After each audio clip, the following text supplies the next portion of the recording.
Hello friends, welcome back to Logic Tubes. मेरा नाम गौरव है और पिछले इंट्रोडक्शन लेक्चर से अब हम इस लेक्चर में ओवरव्यू देखेंगे कि क्या इस कोर्स में हम लोग पूरा करने वाले हैं। ठीक है, तो मैंने कुछ 10 टॉपिक्स लिस्ट किए हैं, बट ये सिर्फ ये 10 नहीं, बट हम एंगुलर जेएस में यूज होने वाले सारी चीज़ों के बारे में पढ़ाई करेंगे। बट फॉर फॉर्मल ओवरव्यू मैं आपको ये 10 चीज़ें बताता हूँ। ठीक है, तो सबसे पहले हम लोग जो देखेंगे वो कि एंगुलर जेएस को कैसे इम्प्लीमेंट किया जाए ना।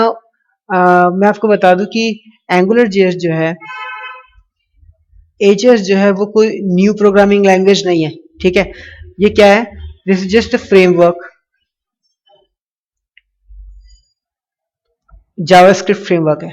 ठीक है, मतलब कि अगर आपके पास कोई एचटीएमएल वेबसाइट पहले से है और आपको अब एंगुलर जेएस इम्प्लीमेंट करना है इस पे, तो इट्स नॉट नेसेसरी कि आप फिर से जाएं उस एचटीएमएल फाइल को फिर से बनाएं और फिर से उसे कोड करें। नहीं, यू डोंट नीड टू। कुछ इम्प्लीमेंटेशन के थ्रू जिस तरह से हम स्क्रिप्ट का यूज करते हुए, ठीक है, हम जो स्क्रिप्ट का यूज करते हैं जेएस को इम्प्लीमेंट करने को, वैसे ही हम स्क्रिप्ट का यूज करेंगे इम्प्लीमेंट करने को एंगुलर। ठीक है, तो एंगुलर जेएस का हम इसी तरह यूज कर सकते हैं। ठीक है, तो हम इम्प्लीमेंटेशन देखेंगे कि किस तरह हम किसी भी पुराने फाइल में या फिर न्यू फाइल में एंगुलर जेएस को इम्प्लीमेंट करते हैं। सेकंड थिंग हम लोग देखेंगे कि इनपुट आउटपुट ऑपरेशंस कैसे होते हैं। अब एचटीएमएल में हमको पता है कि किस तरह हम फॉर्म्स का यूज करते हैं फॉर इनपुट। ठीक है, इनपुट के लिए हम एचटीएमएल में फॉर्म्स का यूज करते हैं। तो अब अगर आपके पास एक फॉर्म है तो हम देखेंगे किस तरह एंगुलर जेएस का यूज करते हुए, हम किस तरह उसमें इनपुट प्रोवाइड करेंगे और किसी भी एचटीएमएल डिव के अंदर या फिर किसी भी एचटीएमएल टैग के अंदर हम लोग उसका आउटपुट जनरेट करेंगे। ठीक है, तो सेकंड थिंग हम लोग ये पढ़ने वाले हैं। नेक्स्ट जो चीज है, हम लोग पढ़ने वाले हैं एक्सप्रेशंस, जिसके अंदर हम लोग देखेंगे कॉन्कैटिनेशन कैसे होता है और मैथमेटिकल ऑपरेशंस कैसे यूज करते हैं। ठीक है, तो उसके लिए कॉन्कैटिनेशन हमको पता है A plus B equals to A B, ये होता है कॉन्कैटिनेशन। और expression in the sense of कोई भी मैथमेटिकल एक्सप्रेशन लाइक जैसे 9 प्लस 1 इक्वल्स टू 10। तो मैथमेटिकल एक्सप्रेशंस और कॉन्कैटिनेशंस हम लोग देखेंगे किस तरह हम एंगुलर जेएस के अंदर यूज करते हैं। ठीक है, और उनको किस तरह से शो करते हैं। बहुत सिंपल है, इस पर कोई भी बहुत ज़्यादा भारी कोडिंग की बात नहीं है। बट न्यू लैंग्वेज है, इम्प्लीमेंटेशन थोड़ा सा अलग होगा, सिंटेक्स थोड़ा सा अलग होगा, बट यूजुअली क्योंकि न्यू लैंग्वेज है और इसका इम्प्लीमेंटेशन काफ़ी इजी है, तो बहुत इजी सा सिंटेक्स होता है। ठीक है ना, उसके बाद हम लोग पढ़ेंगे मॉड्यूल्स। ना मॉड्यूल्स क्या होता है कि जब भी हम लोग कोई चीज़ बनाते हैं, मान ले हम लॉगिन फॉर्म बनाए। ठीक है, ये लॉगिन फॉर्म क्या करता है कि किसी भी यूजर लॉगिन प्रोवाइड करता है। ठीक है, तो एंगुलर क्या करता है कि एंगुलर इन सब चीजों के अंदर इस सब चीजों को एक ऐप में डिफाइन करता है कि भाई ये जो होगा ये एक एंगुलर जेएस के अंदर बना हुआ एक ऐप होगा जिसके थ्रू यूजर आपके वेबसाइट पे लॉग इन कर सकता है। ठीक है, और ये जो एंगुलर ऐप है इसको हम लोग मॉड्यूल्स में बनाते हैं, मॉड्यूल के अंदर बनाते हैं। तो मॉड्यूल जो है वो यूज आते हैं हमारे एंगुलर ऐप को बनाने के लिए। ठीक है, तो एक टर्म है मॉड्यूल जो हम लोग ऐप बनाने के लिए यूज करेंगे और देखेंगे कि कैसे हम इसको यूज करते हैं। ठीक है, तो कोई भी ऑपरेशन, कोई भी सिंगल पेज ऑपरेशन जिसको हम लोग सिंगल पेज एप्लीकेशंस पे बोलते हैं। ठीक है, तो एंगुलर जेएस हम लोग बेसिकली सिंगल पेज एप्लीकेशंस बनाने के लिए बहुत ज्यादा यूज करते हैं, जिसमें लॉगिन हो या फिर कमेंट हो या फिर यूजर रजिस्ट्रेशन हो, ये सारे जो होते हैं ये सब एक मॉड्यूल होते हैं, एक ऐप होते हैं, और उसमें हम लोग एंगुलर के मॉड्यूल्स का यूज करते हैं उन चीजों को बनाने के लिए। ठीक है, अगला टर्म जो होगा वो होगा डायरेक्टिव्स। नाउ डायरेक्टिव्स क्या है एक्चुअली में, हम लोग जब भी कोई एचटीएमएल यूज करते हैं तो हम लोग यूज करते हैं लाइक दिस। ठीक है, एचटीएमएल, और उसके अंदर हम लोग एट्रीब्यूट्स यूज करते हैं। ठीक है, एट्रीब्यूट्स यूज करते हैं और उसकी वैल्यू देते हैं। तो एंगुलर जेएस क्या करता है, हमारा जो बेसिक एचटीएमएल है ना, बेसिक एचटीएमएल जो है इसमें हमारे जो एट्रीब्यूट्स है, इट इंक्लूड्स और एक्सटेंड्स एट्रीब्यूट। ना वो क्या करता है कि वो HTML को इनेबल करता है। HTML में और सारे एट्रीब्यूट जितने उसके बेसिक एट्रीब्यूट्स है वो तो सही, लाइक जैसे हम लोग यूज करते हैं स्टाइल, साइज, फॉन्ट, और क्या यूज करते हैं हम लोग, आईडी, क्लास, है ना। तो इन सारे एट्रीब्यूट के अलावा वो और एट्रीब्यूट्स इनेबल करता है। तो मतलब जब भी हम लोग कोई यूज करेंगे, जैसे हम लोग यूज करते हैं HTML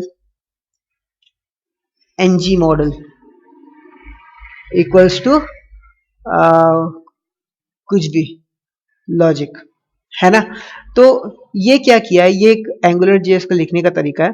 तो ये क्या किया कि ये आपको ये जो पार्ट दिख रहा है, ये पार्ट, ये एक एट्रीब्यूट है, ये एक नया एट्रीब्यूट है HTML के लिए जो कि एंगुलर जेएस प्रोवाइड करता है। तो इन एट्रीब्यूट्स को हम लोग बोलते हैं डायरेक्टिव्स, ठीक है। तो दूसरा जो टर्म हम लोग यूज करने वाले हैं वो है डायरेक्टिव्स।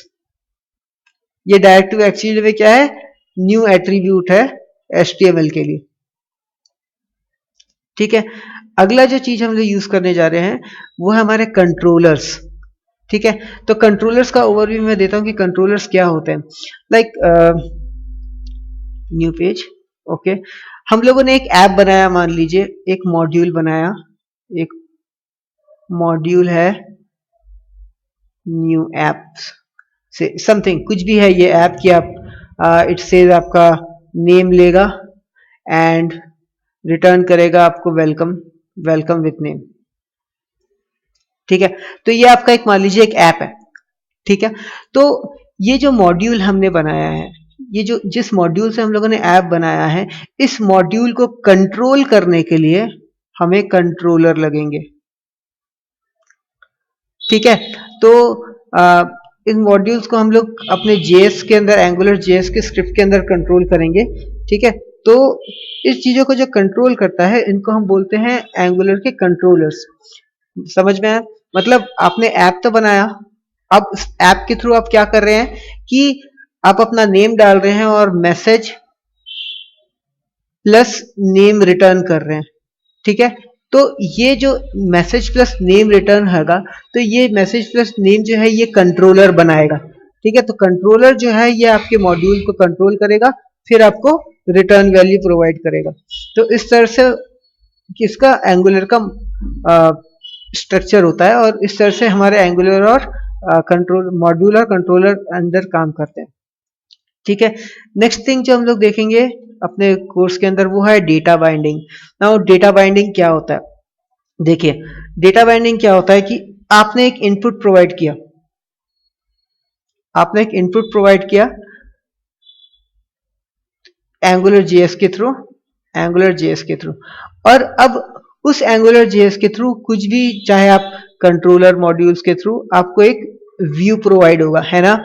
तो ओवरऑल प्रोसेस में क्या हुआ, for some input you are getting some output, कुछ इनपुट के लिए आपको कुछ आउटपुट मिल रहा है। तो इस आउटपुट को प्रेजेंट करने के लिए हम लोग बाइंड प्रोसेस यूज करते हैं, ठीक है। हम लोग बाइंड एट्रीब्यूट या बाइंड प्रॉपर्टी यूज करते हैं, इन्हीं चीज को बोला जाता है डेटा बाइंडिंग। तो हम लोग देखेंगे किस तरह से हम different different types of datas को बाइंड करके डेटा बाइंडिंग प्रोसेस के थ्रू आपको प्रेजेंट करते हैं HTML में, ठीक है।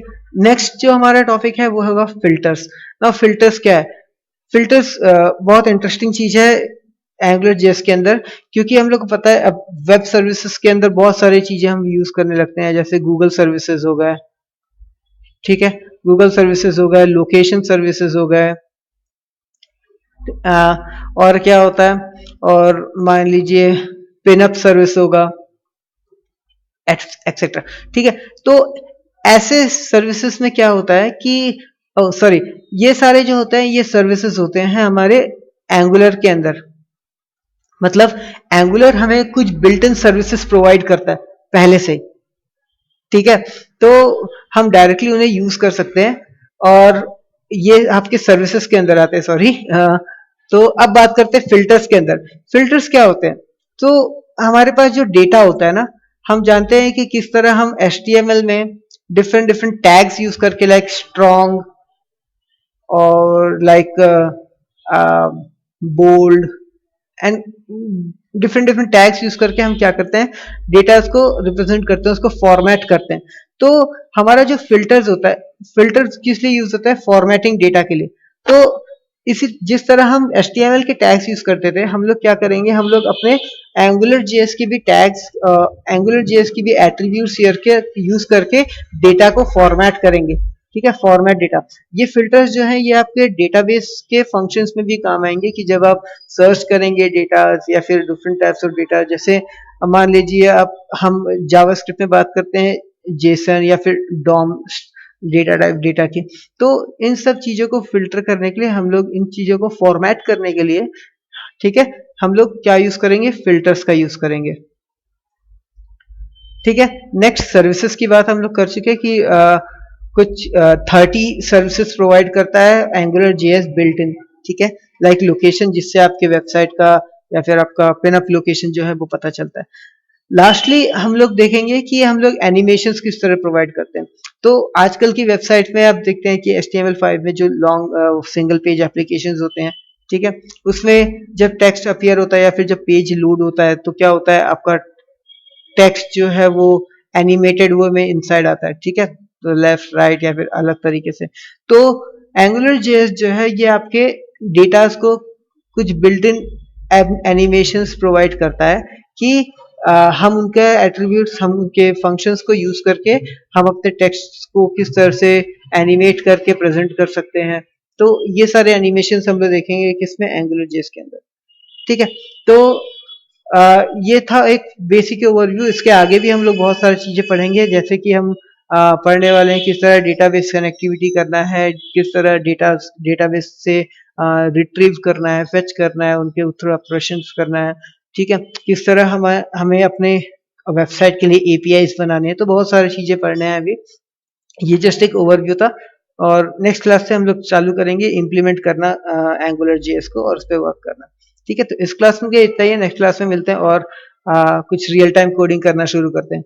ठीक है, तो प्लीज अगर आपको मेरे लेक्चर्स पसंद आए, आपको समझ आए, तो प्लीज सब्सक्राइब कीजिए, लाइक कीजिए, और कोई भी डाउट हो तो प्लीज कमेंट कीजिए और मैं आपके रिप्लाई वहीं पे प्रोवाइड करूंगा। Thank you.